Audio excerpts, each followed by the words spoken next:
우리 함께 보실 하나님의 말씀은 구약성경 사무엘상 20장 18절부터 끝절까지의 말씀입니다.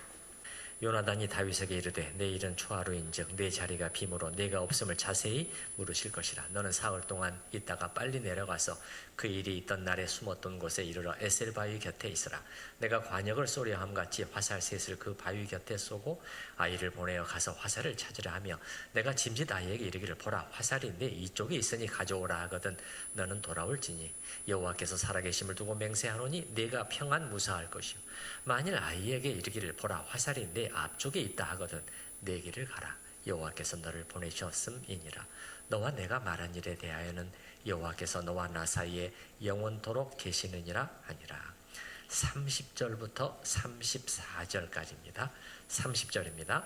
사울이 요나단에게 화를 내며 그에게 이르되 패영무도한 계집의 소생아 네가 이새의 아들을 택한 것이 내 수치와 내 어미의 벌거벗은 수치됨을 내가 어찌 알지 못하랴. 이새의 아들이 땅에 사는 동안은 너와 내 나라가 든든히 서지 못하리라.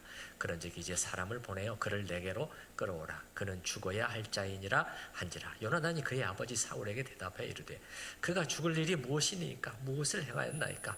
사울이 요나단에게 단창을 던져 죽이려 한지라. 요나단이 그의 아버지가 다윗을 죽이기로 결심한 줄 알고 심히 노하여 식탁에서 떠나고 그 달의 둘째 날에는 먹지 아니하였으니 이는 그의 아버지가 다윗을 욕되게 하였으므로 다윗을 위하여 슬퍼함이었더라. 맨 마지막 41절 42절입니다. 마지막 절은 합독합니다. 41절입니다. 아이가 가매 다윗이 곧 바위 남쪽에서 일어나서 땅에 엎드려 3번 절한 후에 서로 입맞추고 같이 울되 다윗이 더욱 심하더니 함께 읽습니다. 요나단이 다윗에게 이르되 평안히 가라. 우리 두 사람이 여호와의 이름으로 맹세하여 이르기를 여호와께서 영원히 나와 너 사이에 계시고 내 자손과 내 자손 사이에 계시리라 하였느니라 하니 다윗은 일어나 떠나고 요나단은 성읍으로 들어가니라. 아멘. 오늘 말씀에 들어가기 전에 지난주에 설교 내용 중에서 한 가지 좀 정정해 드릴 부분이 있습니다. 제가 조선시대 얘기를 하면서 단종에게 사약을 내린 왕이 태종이라고 말씀을 드렸는데 세조죠. 예, 잘못 말씀을 드렸어요. 예, 그 주일날 모든 사역을 다 마치고 이제 기분 좋게 이제 차에 타서 운전석에 앉았는데 딱 생각이 난 거예요. 아니 태종 이방원이 아니었잖아. 수양대군이었지.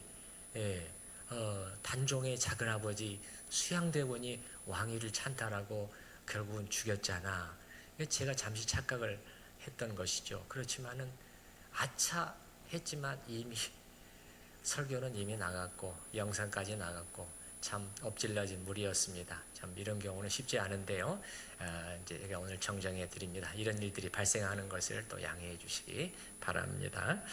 자 오늘 본문을 보면 이제 마지막 장면이 둘이 헤어지는 장면이죠. 다윗이 그의 벗 요나단을 향해서 3번 절을 하고 둘이 서로 많이 웁니다.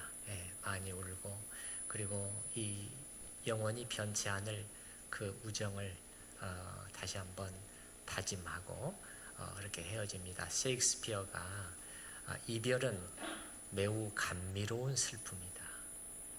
이별은 매우 감미로운 슬픔이다. 그런 말을 했다는데 오늘 다윗과 요나단이 이 헤어지는 장면이야말로 참 감동을 안겨주는 그런 장면이라고 생각이 됩니다. 오늘 본문에서 주도적인 역할을 하는 사람은 다윗보다는 사실 요나단이에요. 우리는 참 요나단을 보면서 그의 고귀한 헌신, 정말 예수님께서 신약성경에서 예수님께서 말씀하신 그 하나님께 자신을 드린다는 것이 어떤 것인가, 그것을 요나단이 몸소 실천하고 있다는 것을 우리는 뚜렷이 볼 수 있게 됩니다. 이제 본문을 읽어가면서 함께 살펴보도록 하겠습니다. 먼저 18절부터 23절까지 사울의 의중을 다윗에게 전달할 방법입니다. 자, 지난주 기억나시죠? 둘이 의견이 일치가 안 됐습니다. 다윗은 자기가 지금 절체절명이다. 죽음과 나와의 사이는 한 발짝 사이밖에 안 된다. 요나단은 생각이 약간 달랐습니다. 아니야. 내 아버지께서 그런 생각을 가지고 있었더라면 벌써 나한테 알렸을 거야. 네가 그 정도 상황은 아니다. 다윗이 방법을 가르쳐 주잖아요. 이러이러하게 해봐. 내가 음식 식사 자리에 안 나타날 테니까 그때 이렇게 말씀드려봐. 그 반응을 보면 이쪽인지 내가 알 수 있을 거야. 이제 그렇게 해서 자 만약에 이제 요나단이 그렇게 할 거 아닙니까? 그래서 만약에 좋은 결과면은 괜찮아요. 예, 좋은 결과면 사울 왕의 마음이 다윗을 향해서 누그러져 있다는 것이 확인되면 괜찮아요. 근데 정반대의 경우라면 이제 어떻게 이 사실을 다윗에게 알릴 것이냐 이 말. 왜냐하면 둘이 만나는 것만 해도 위험하거든요. 둘이 만나는 것만 해도 위험한 상황이에요. 그러니까는 사울이 지금 다윗을 향해서 죽이기로 작정했다는 마음을 굳혔다는 그런 경우에는 어떻게 다윗에게 이 사실을 알릴 것이냐, 둘이 만나지 않으면서 알릴 수 있는 방법이 없느냐. 요나단이 방법을 제안을 해주는 거예요. 자, 이렇게 말을 합니다. 지금부터 내가 말하는 장소에 가서 사흘 동안 숨어 있어. 왜 숨어 있는 거죠? 이제 암살자들이 사방에 득실거려요. 언제 들이닥칠지 모르기 때문에 떨면서 사실 숨어 있는 거죠. 그러면 사흘째 되는 날, 그 사이에 내가 아버지의 의중을 파악을 해놓고 이제 그 다음에 사흘째 되는 날에 내가 시중을 드는 아이와 함께 활쏘기 연습을 하는 것처럼 해가지고 그 장소에 갈 거야. 그래가지고 내가 화살 3개를 쏠 것인데 이 화살을 어디다 쏘는가 이게 중요하다는 거예요. 가까이 쏘면은 이게 아주 좋은 신호예요. 근데 멀리 화살을 쏜단 말이에요. 예, 그 당시 화살은 사정거리가 200m 정도나 됐다고 하는데 굉장히 멀리 맞출 수가 있는 거죠. 멀리 쏘면은 이건 굉장히 안 좋은 상황이라는 거야. 예, 그래서 요나단이 이제 이렇게 하는 거예요. 내가 아이가 이제 화살을 주는 아이가 이제 가잖아요.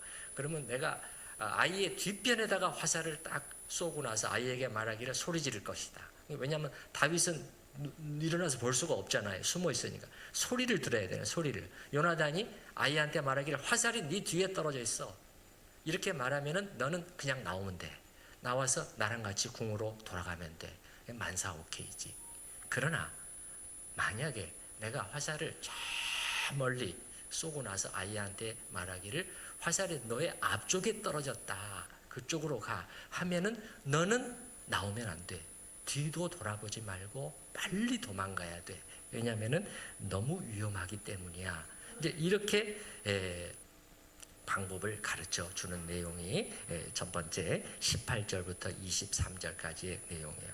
그 다음에 24절부터 34절까지 드러나는 사울의 속내죠. 사울의 속내가 드러나고 있어요. 이렇게 둘이 약속을 하고 다윗이 들에 가서 숨습니다. 24절 보세요. 다윗이 들에 숨으니라 사흘 동안. 초하루가 되매, 초하루가 뭐라고 그랬죠?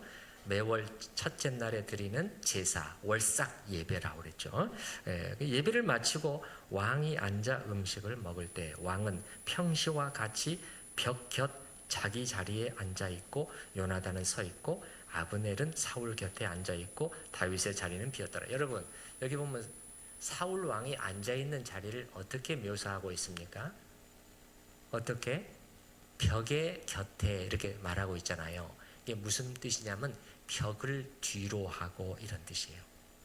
그러니까 평시처럼 늘 이 자리를 택했다는 거예요. 이유가 있습니다. 왜 그랬을까요? 암살이 두려워서요. 사울은 굉장히 두려워하고 있습니다. 옛날에도 사실 언제든지 임금은 역모의 대상이 되잖아요. 근데 지금은 사울은 더 불안해서 떨고 있다는 것이 이 자리를 선택을 하는 것만 봐도 알 수가 있어요. 뒤를 조심해라. 그런 거잖아요. 뒤를 조심해라. 자, 26절 보시기 바랍니다. 그러나 그날에는 사울이 아무 말도 하지 아니하였으니 이는 생각하기를, 다윗이 안 보이지만 아무 말도 안 했어요. 이는 생각하기를 그에게 무슨 사고가 있어서 부정한가 보다. 정령이 부정한가 보다. 이 부정은 무슨 부정이라고 그랬죠? 이거는 도덕적인 잘못을 범해서 깨끗하지 못하다, 그게 아니고 뭐죠? 의식적인 부정. 뭐 죽은 동물을 만졌다 할지 이렇게 해서 율법에 정한 대로 이게 부정하게 돼요. 예, 그러면은 그런 자리에 나올 수가 없기 때문에 사울도 그래서 다윗이 안 나왔나 보다라고 생각을 했어요. 그런데 대부분의 부정함의 경우는 그날 저녁에 끝나요. 그 다음 날이면 회복이 됩니다. 그래서 말씀에 보면은 율법에 보면은 그날 저녁까지 부정할 것이요 이렇게 나온단 말이에요. 그 다음 날은 회복이 돼요. 나올 수가 있어요. 근데 어떤 경우는 아주 심한 부정의 경우, 예를 들어서 사람이 죽은 시체와 접촉했다. 그런 경우는 일주일 동안 부정하다고 나와요. 그러나 대부분의 경우는 그렇지 않아요. 근데 이튿날도 안 보인단 말이에요. 이튿날도. 네, 거기 보시기 바랍니다. 27절. 이튿날 곧 그 달의 둘째 날에도 다윗의 자리가 여전히 비었으므로 사울이 그의 아들 요나단에게 묻되 이새의 아들이 어찌하여 어제와 오늘 식사에 나오지 아니하느냐 하니. 여러분, 여기서 사울이 다윗을 부를 때 뭐라고 부르고 있죠? 이새의 아들. 다윗의 버젓한 이름이 있는데 이새의 아들이라고 부르고 있어요. 예. 그러면 아버지는 이새의 아들이 어디 갔냐 이렇게 물어보면 아들은 뭐라고 대답하냐면 다윗이 어디 갔습니다 이렇게 대답을 해요. 그러면 아버지는 또 뭐라고 하냐면 이새의 아들 계속 말하고 있어요. 뭐죠? 의도적으로 다윗을 비하하는 표현입니다. 이새의 아들에 불과한 자다 이 말이에요. 이새는 평범한 서민의 가정이잖아요. 예. 그래서 이새의 아들놈 이런 식으로 사울은 표현하고 있습니다. 자, 아버지의 이 질문, 다윗이 왜 안 보이냐? 이제 요나단이 다윗이 가르쳐준 대로 대답을 하죠. 자, 28절 보시기 바랍니다. 28절. 요나단이 사울에게 대답하되 다윗이 내게 베들레헴으로 가기를, 자기 고향으로 가기를 간청했습니다. 29절. 다윗이 말하기를 원하건대 나에게 가게 하라. 우리 가족이 그 성읍에서 제사할 일이 있으므로. 뭐죠? 가족들끼리 고향에 모여서 1년에 한 번씩 드리는 매년제. 예? 매년제. 나의 형이 내게 오기를 명령하였으니 내가 내게 사랑을 받거든 내가 가서 내 형들을 보게 하라 하였으므로 그가 왕의 식사 자리에 오지 아였나이다 하니. 이렇게 대답을 하니까 어떻게 됩니까, 여러분? 사울의 본심이 딱 드러나게 돼요. 불같이 화를 내는 거예요. 왜 화를 냈을까요? 지금 이 기회만 노리고 있었거든요. 이 기회만. 다윗이 이 자리에 참석하면은 거기서 내가 이렇게 할 거야, 죽일 거야. 다 계획을 세우고 있었는데 그게 지금 그 좋은 기회를 놓쳐버리게 된 거예요. 예, 놓쳐버리게 된 거예요. 그래서 사울의 입에서는요, 거칠기 짝이 없는 말이 쏟아져 나오는 것이에요. 30절 한번 보시기 바랍니다. 30절. 사울이 요나단에게 화를 내며 그에게 이르되 폐영무도한 계집의 소생아, 네가 이새의 아들을 택한 것이 내 수치와 내 어미의 벌거벗은 수치됨을 내가 어찌 알지 못하랴. 폐영무도한 여자의 자식이다. 이렇게 말하고, 물론 요나단이 폐영무도한 놈이다 그런 뜻으로 한 말이지만은 요나단을 낳아준 어머니, 자기 아내 왕비 아히노함까지 끌어들여서 지금 욕설 비슷한 말을 내뱉고 있으니 이게 도를 넘었잖아요. 30절 그 뒷부분에도 보시기 바랍니다. 네가 이새의 아들을 택한 것이. 그럼 왜? 나를 택해, 내 편을 들어야지. 네가 지금 이새의 아들놈 편을 들어 이렇게 하고 있잖아요.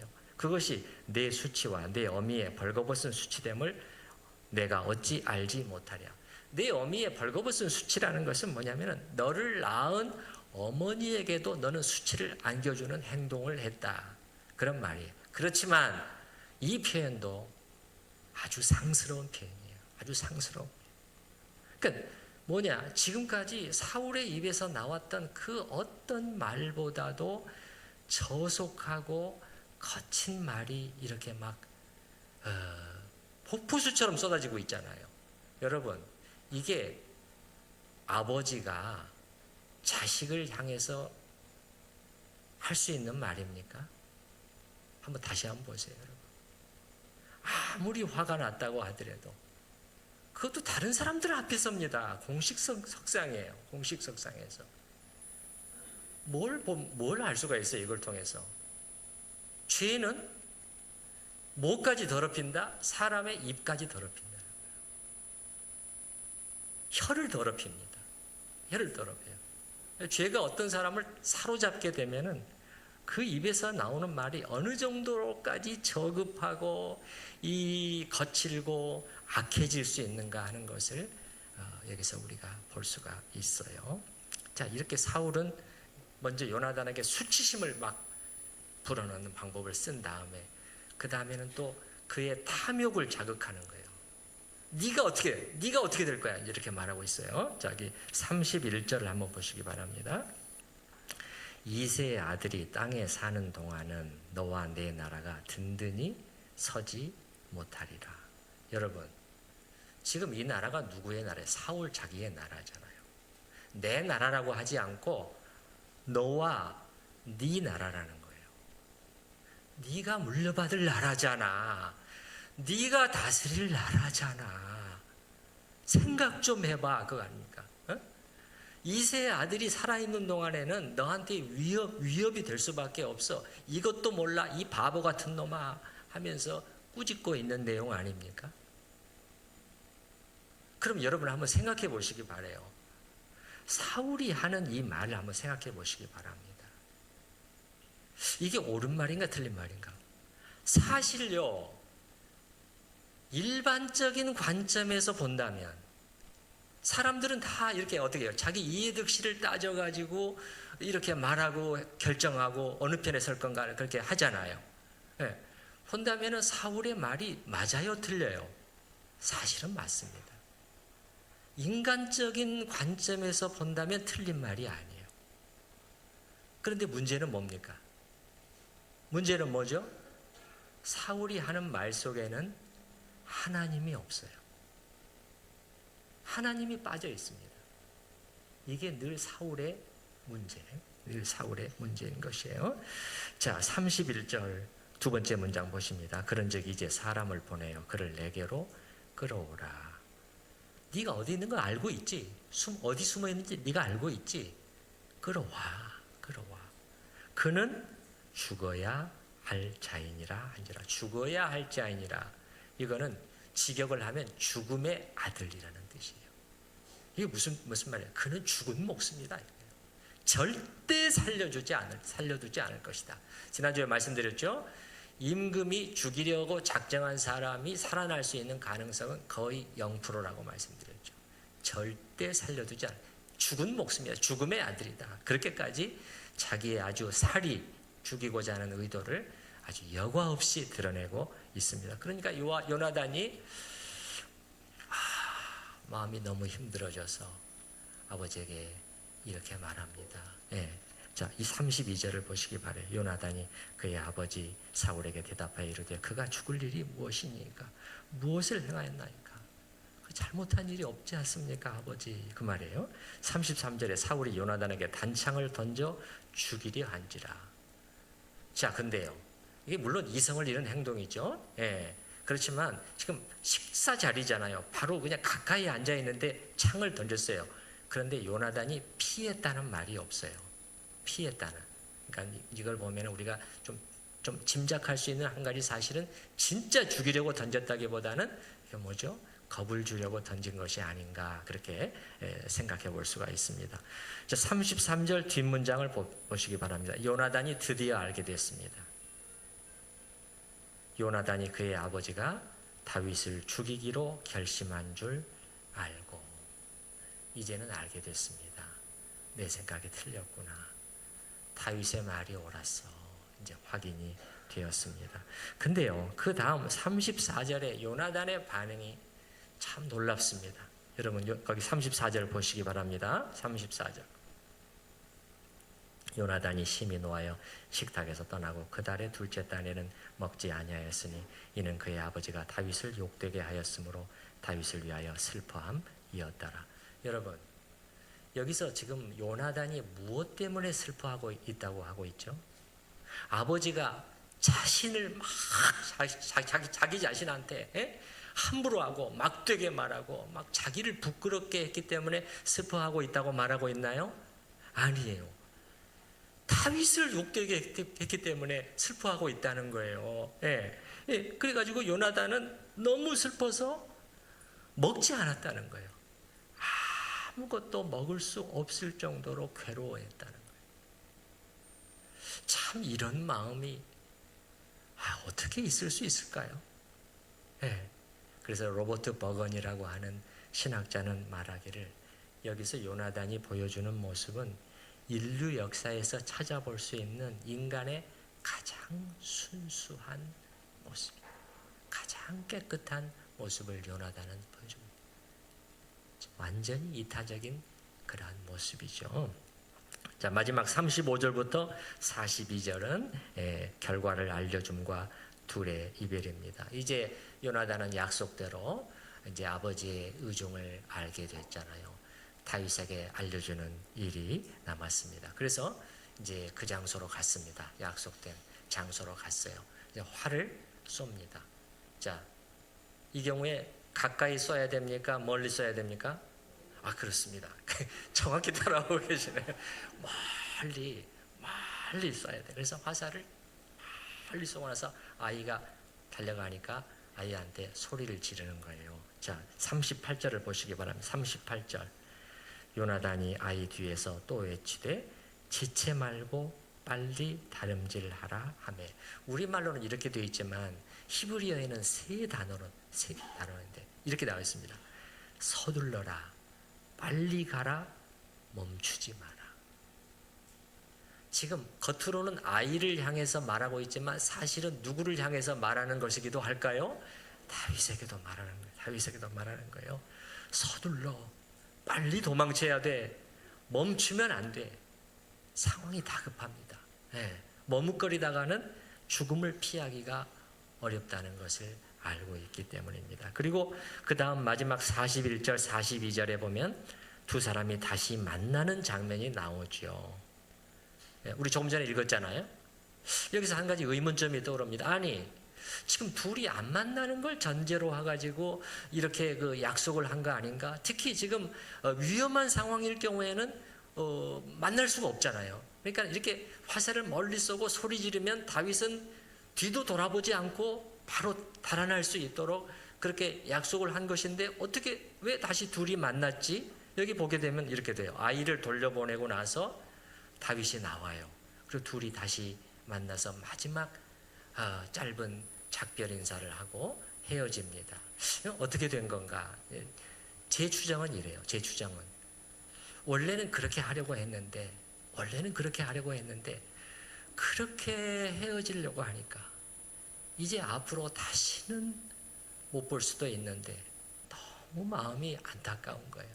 그래서 위험을 무릅쓰고 은밀한 곳에서 짧은 대면을 한 것이 아닌가 그렇게 추정을 해봅니다. 자, 41절 말씀을 보십시다. 41절. 아이가 가매 다윗이 곧 바위 남쪽에서 일어나서 땅에 엎드려 3번 절한 후에 서로 입 맞추고 같이 울되 다윗이 더욱 심하더니. 여기 보면은 다윗이 뭐랄까 마음이 너무 이렇게 뭐랄까 꽉 차오른 것 같아요. 어떤 것으로 말을 못해요. 그리고 자기 벗한테 절을 올립니다. 절을 올려요. 근데 절도 어떻게 올려요? 이게 땅바닥에 엎드려서 하는 절이에요. 그것도 몇 번? 3번 절을 합니다. 3번 절을 해요. 여러분, 어떤 사람이 이렇게 행동을 할 때는 이게 무슨 마음의 상태일까요? 최고의 경의를 표하는 것 아닙니까? 자, 예를 들어 보십시다. 남편이 어느 날 아내를 향해서 이렇게 하는 거예요. 오래 산 남편이. 아니, 또 아내가 남편을 향해서도 할 수가 있겠죠. 여러 가지 사연이 있을 수가 있겠죠. 평생 남편의 병수발을 해온 데 대한 감사의 표현일 수도 있겠고 또 반대일 수도 있지 않겠습니까? 제가 전에도 말씀을 드렸습니다마는 미국에서 실제로 제가 들은 얘기인데 한 남자와 한 여자가 약혼을 했는데 그 여자가 에이즈에 걸린 것이 결혼 전에 드러난 거예요. 판명이 된 거예요. 그런데 간호사인데 병원에서 일을 하다가 그게 옮겨온 거예요. 근데 남자가 그걸 알고도 결혼을 했어요. 결혼을 하고 아내가 점점 이제 아파질 거 아닙니까? 그래서 죽을 때까지 아내를 돌본 그 사실을 제가 매우 가까운 사람에게서 들은 적이 있습니다. 아무튼 이런 경우들이 있을 수가 있잖아요. 남편과 남편이 아내에게 했다. 남편이 어느 날 갑자기 당신 여기 좀 앉아보시오. 딱 앉아놓더니 옷을 딱 차려입고 와서 아내를 향해서 3번 절을 올리는 거예요. 3번 절을 올리는 거예요. 참 이거는 진지한 장면 아닙니까? 여러분, 아내를 향해서 최고의 경의와 감사를 표현하는 그런 순간이잖아요. 다윗이 그렇게 하고 있습니다. 다윗이 요나단을 향한 그의 마음이 이런 것이에요. 예. 그리고 둘이 입 맞추고 울었습니다. 예. 많이 울었어요. 예. 남자들이 잘 안 우는데 많이 울었어요. 근데 다윗이 더 심하게 울었다고 이렇게 나오고 있어요. 예. 이게 41절 맨 뒤에 보면은 그렇게 나와요. 너무 슬펐죠. 너무 슬펐잖아요. 이게 이 둘이 헤어져야 되잖아요. 아내와도 헤어졌는데 이제는 참 자기의 버팀목이 되어줬잖아요. 그 형과도 같은 친구예요. 형님이에요, 사실 형님. 형과도 같은 이 친구와 이제는 영원한 작별을 해야 되고 참 슬펐을 것입니다. 근데 다윗이 더 많이 울었다. 이때 다윗의 감정이 여기서 표현되고 있어요. 지금까지는 뭡니까? 다윗은 좀 절제했던 것 같아요. 그러니까 주로 요나단이 다윗을 향해서 자기 생명처럼 사랑했다 그렇게 말을 해요. 다윗에게는 그런 표현이 없었거든요. 근데 오늘 나와요. 다윗은 더 많이 울었다. 다윗 또한 요나단 못지않게 요나단을 사랑했다는 것을 우리가 알 수가 있는 것이죠. 감정 표현을 그동안에 하지 않았을 뿐이죠. 여러분, 울지 않던 사람이 울면 어떻게 됩니까? 진하게 울잖아요. 다윗은 진하게 울고 있는 것입니다. 그리고 이제 오늘 마지막 말도 요나단이 장식을 하네요. 이제 하나님 앞에서 맺은 그 언약 둘이 피보다 더 진한 언약을 다시 확인합니다. 이게 42절 말씀이에요. 여러분, 여기도 보시면 알겠지만 마지막 헤어지는 순간에도 둘 사이에 하나님을 또 얘기한다는 거예요. 여러분, 이걸 놓치시면 안 됩니다. 놓치시면 안 돼요. 요나단이 다윗에게 이르되 평안히 가라. 우리 두 사람이 여호와의 이름으로 맹세하여 이르기를 여호와께서 영원히 나와 너 사이에 계시고 내 자손과 내 자손 사이에 말씀드렸죠. 개인 대 개인의 언약뿐만 아니라 어떻게 가족 후손까지 포함된 언약을 둘은 맺었어요. 내 자손과 내 자손 사이에 계시리라 하였느니라 하니 다윗은 일어나 떠나고 요나단은 성읍으로 들어가니라. 이렇게 해서 오늘 본문의 내용을 좀 살펴봤는데 두 가지 이 포인트를 생각해 보려고 합니다. 첫 번째는 뭐냐면 우리의 원함과 하나님의 원함이 다를 때입니다. 우리의 원함과 하나님의 원함이 다를 때 우리는 어떻게 해야 하는가 하는 것을 여기서 우리가 배울 수가 있어요. 자, 여러분 한번 생각해 보십시다. 다윗이 되어가지고 다윗의 마음을 한번 느껴보자는 거예요. 자, 다윗이 들에서 3일 동안 숨어서 기다렸잖아요. 초조하게 기다렸잖아요. 그때 그 마음이 어땠을까요? 물론 다윗은 사실은 어느 정도 알고 있었어요. 사울 왕의 의중을 꿰뚫어서 알고 있었단 말이에요. 그래서 결과를 내다보고 있었지만 그래도 신라 같은 희망을 갖고 있었지 않을까요? 신라 같은 희망을. 그래서 이제 디데이가 됐단 말이에요. 기다리고 있는데 3일째 요나단이 아이와 함께 딱 나타났단 말이에요. 그러면 다윗은 그 화살이 아이의 뒤에 떨어지기를 얼마나 기대했을까요? 기대하지 않았을까요? 왜냐하면 그렇게만 되면 요나단과 헤어질 일도 없고 아내와 다시 만나서 함께 살 수 있고 많은 사람들로부터 사랑과 인정과 존경을 받으면서 아주 편안하고 여유 있는 삶을 향유할 수 있잖아요. 한마디로 모든 게 좋아지는 것입니다. 모든 게 좋아집니다. 근데 결과는 어떻게 됐냐면, 결과는 어떻게 됐어요? 화살이 아이 앞쪽으로 떨어졌어요. 다 기다리고. 어디로 떨어지지? 요나단의 입에서 무슨 말이 나오지? 그것만 지금 다 귀를 세워서 기다리고 있는데 요나단의 목소리가 들리는데 서둘러라, 빨리 가라, 멈추지 마라. 그러면 그 순간 다윗은 얼마나 실망하고 마음이 무거웠을까요? 네. 그러나 그것이 다윗에게는 하나님의 뜻이었습니다. 자, 그러니까 제가 드리고자 하는 말씀은 이거예요. 하나님의 결정은 우리의 바람과 다를 수 있다는 것입니다. 네. 그래서 우리가 그 하나님의 결정을 우리가 아는 순간에 실망스럽고 힘들 수 있지만 그럼에도 불구하고 우리는 그 순간 다시 한번 하나님의 뜻에 자신을 순복시킬 수 있어야 한다는 것입니다. 여러분, 이렇게 하실 수 있겠습니까? 아니, 이렇게 하실 마음의 준비가 되어 있습니까? 이게 요나단이 한 말이거든요. 저 위에 22절로 올라가 보겠습니다. 22절. 요나단이 말합니다. 내가 만일 아이에게 이르기를 보라 화살이 내 앞쪽에 있다 하거든 저 앞으로 떨어져요. 그러면 내 길을 가라. 여호와께서 너를 보내셨음이니라. 그래 다윗, 우린 둘 다 이 결과를 원치 않았지. 우린 다른 쪽을 원했어. 하지만 지금은 이게 너와 나를 향한 하나님의 뜻이야. 이렇게 말하고 있는 것이에요.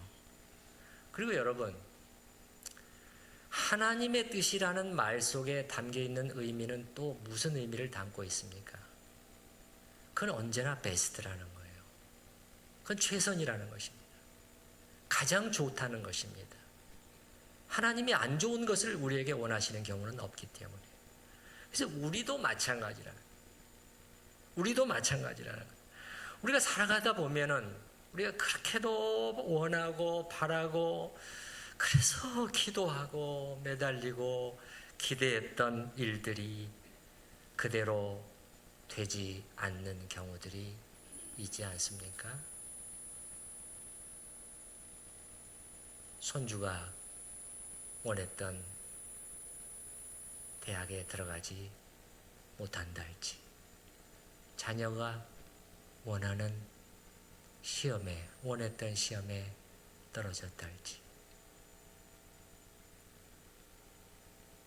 병원에서 나온 검사 결과가 내 기대와 달랐다 할지, 너무도 많잖아요. 너무도 많습니다, 사실은요. 이럴 때 매우 힘들지만 우리는 그 순간 다시 하나님께 순종하는 법을 배워야 됩니다. 예. 저는 여러분을 사랑하기 때문에 이 말씀을 드리고 있는 것입니다. 여러분 다 잘하고 계십니다. 예. 그런 말씀만 드리지 않는 이유는 저는 이게 사랑이라고 생각해요. 목사로서. 사랑은 대상이 잘 되기를 바라는 것입니다. 예. 그게 이거죠. 예. 그래서 우리가 이렇게 다시 한번 힘들어도 하나님의 뜻 앞에 자기 자신을 순복시킬 때 하나님께서는 우리를 통해서 영광을 받으십니다. 저는 정말 시간이 없어서 그런 예를 다 들어드리지 못하겠지만 정말 그런 아름다운 순복의 모습을 보이는 분들을 봤어요. 외아들을 잃고 이 하나님 앞에 기도하는 그런 권사님의 모습도 봤습니다. 그럴 때 하나님은 우리를 통해서 영광을 받으셔요. 오늘날의 기독교는 이걸 잘 가르치지 않습니다. 그냥 그저 길을 쓰고 우리가 원하는 것들을 어떻게 해서든 얻게 만들려는 쪽으로 계속 밀어요. 신자들을 민다고요. 그래서 그냥 그렇게 되어야만이 좋은 것이고 복을 받은 것이고 그렇게 안 되면 무조건 나쁜 것이다.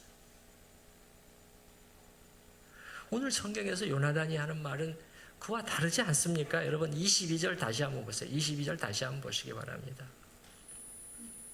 화살이 조금 지나가서 화살이 내 앞쪽에 있다 하거든. 이거는 엄청나게 실망스러운 순간 아닙니까? 하거든 너의 길을 가야 된다. 이제는 너의 길이야. 이게 내가 가야 할. 왜냐하면 여호와께서 너를 보내셨다는 이것이 그 결정이라는 거예요. 이건 하나님의 결정이야. 하나님이 너를 보내고 계셔. 우리 둘 다 너무너무 원치 않은 그런 결과였지만 이건 여호와께서 이렇게 말씀하고 있잖아요. 참 이게 아름다운 순종의 모습인데 다윗은 평생 이걸 배우고 연습하고 실천했던 것 같아요. 여러분이 나중에 시간이 되시면 사무엘 상하 전체를 한번 읽어보시면서 이런 측면을 한번 다윗을 한번 보시게 되면 뚜렷이 드러납니다. 다윗은 정말 하나님의 뜻에 절대적으로 순복했던 그런 사람이었어요.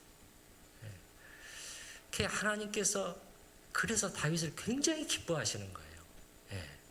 그래서 나의 종 다윗이 그냥 나온 게 아닙니다. 나의 종이라는 거예요. 참 이게 아름다운 모습인데 첫 번째 우리가 생각해 볼 수 있는 포인트가 이거고 나의 원함과 하나님의 원함이 달랐을 때 우리는 어떤 태도를 취해야 하는가. 두 번째는 뭐냐면은 요나단의 슬픔과 헌신에 대해서 생각해 보려고 해요. 자, 제가 말씀을 드렸죠. 이게 요나단의 사실 슬픔인데 요나단이 아버지를 미워했다면 차라리 슬프지 않았을 거예요. 제가 지난번 말씀드렸잖아요. 요나단은 다윗만 사랑했던 게 아니에요. 아버지 사울을 또한 사랑했습니다. 그래서 요나단이 자꾸 아버지를 말리고 이렇게 하는 이유도 다윗만 위해서가 아니라니까요. 아버지가 바로 돼야 되잖아요. 사랑은 제가 좀 전에 말했어요. 사랑은 대상이 잘 되기를 바라는 것입니다. 그럼 아버지가 잘못 나가면 안 되잖아요. 사랑하기 때문에 권하고 더 말리고 어떻게 해서든지 다윗과의 사이를 또 중재시켜 보려고 애를 쓰고 이렇게 했잖아요. 이게 아버지에 대한 애정 속에서 요나단이 그렇게 한 거예요. 그리고 요나단은 끝까지 그렇게 했습니다, 여러분. 아버지 곁을 끝까지 지켰어요. 떠나지 않았습니다. 끝까지 함께하면서 도와주고 조언해주고 힘이 되어주고 지켜줬어요. 언제까지? 우리가 이제 사무엘상 끝나면은 마지막에 길보아산 전투에서 둘이 같이 전사합니다. 그 순간까지 아버지와 함께 했어요. 아버지와 함께 했단 말이에요. 그러니까 요나단은 무슨 말이냐면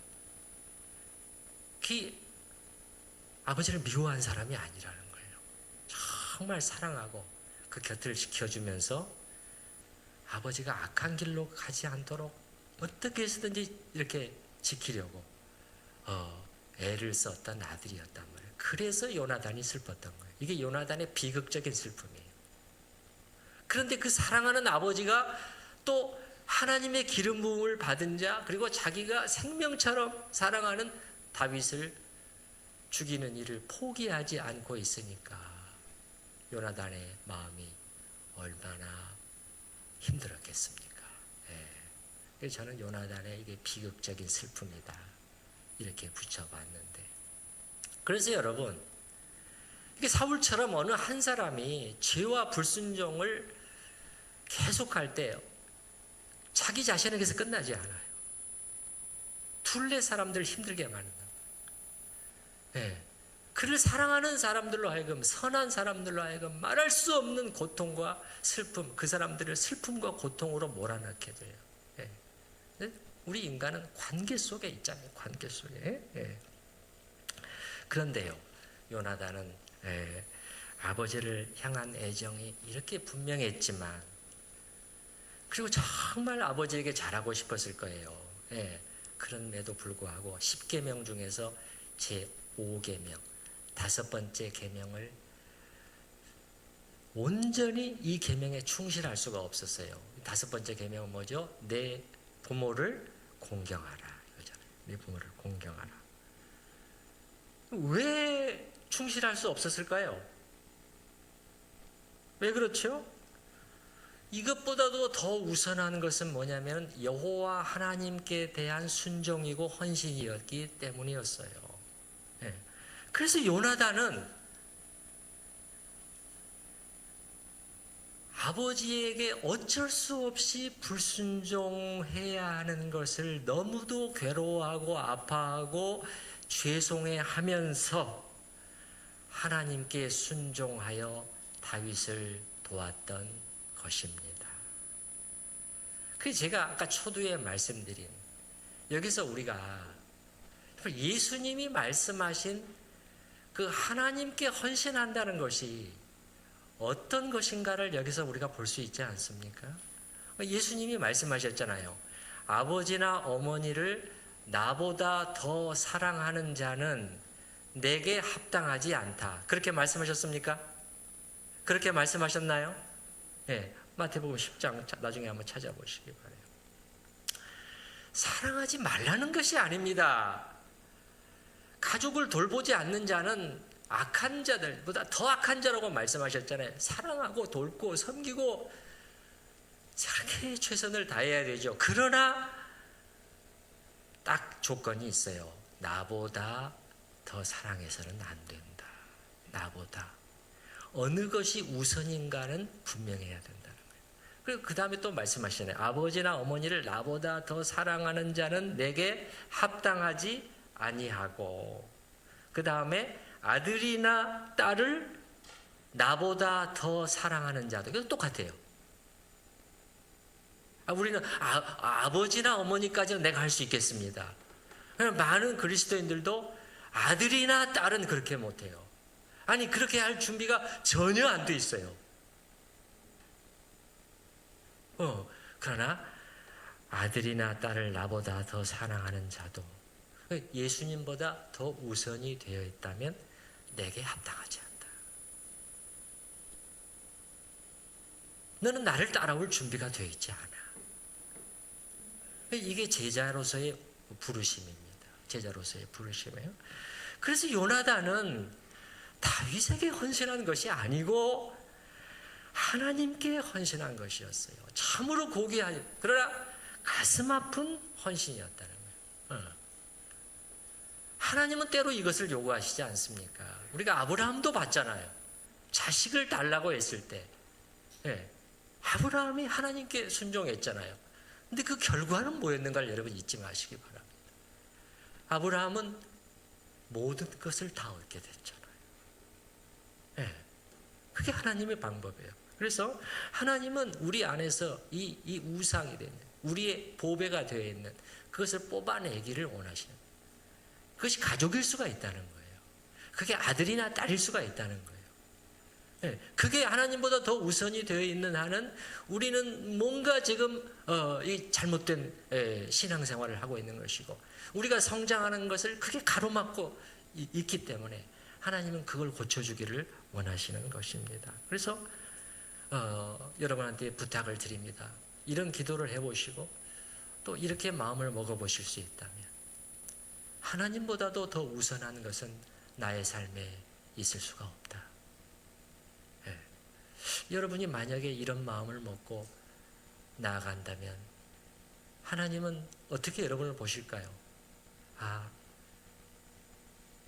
제가 정말 나를 존중히 여기는 사람이구나, 그렇게 말씀하시지 않으실까요? 나를 참 존중히 여기는구나. 그런 사람은 어떻게 해주신다고 하나님께서? 나도 그를 존중히 여기리라. 그런 사람은 나를 존경하는 자요, 나도 그를 리스펙트 할 것이다. 그런 뜻이죠. 참으로 쉽지 않은 일이지만 우리 안에 이런 부분을 돌아보고 또 하나님 앞에서 다시금 새롭게 자신을 드리는 은혜가 있기를 바랍니다.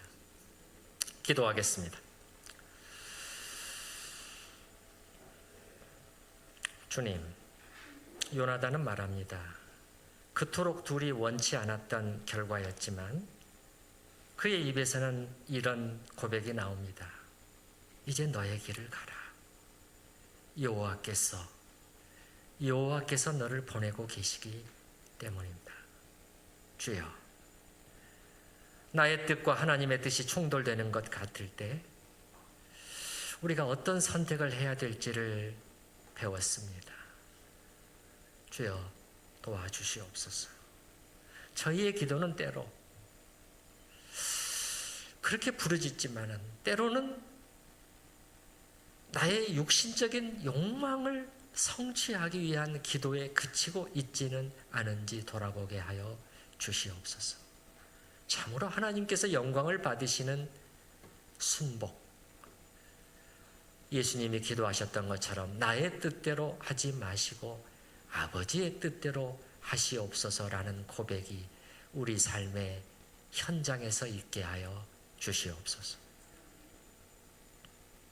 주님, 요나단은 예수님의 말씀을 실천하는 모습을 우리에게 보여주었습니다.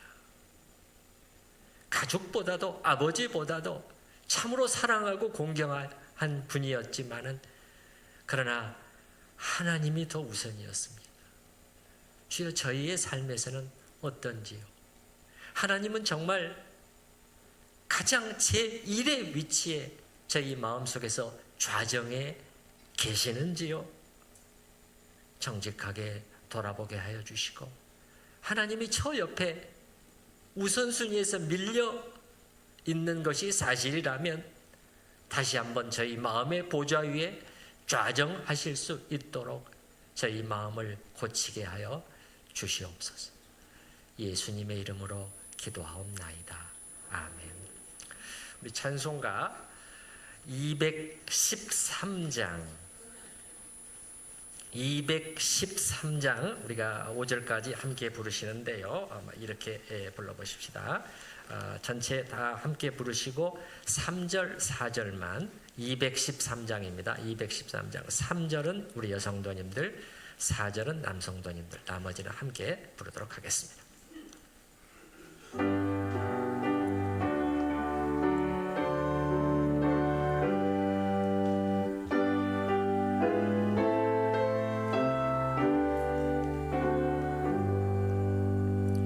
나의 생명 드리니 주여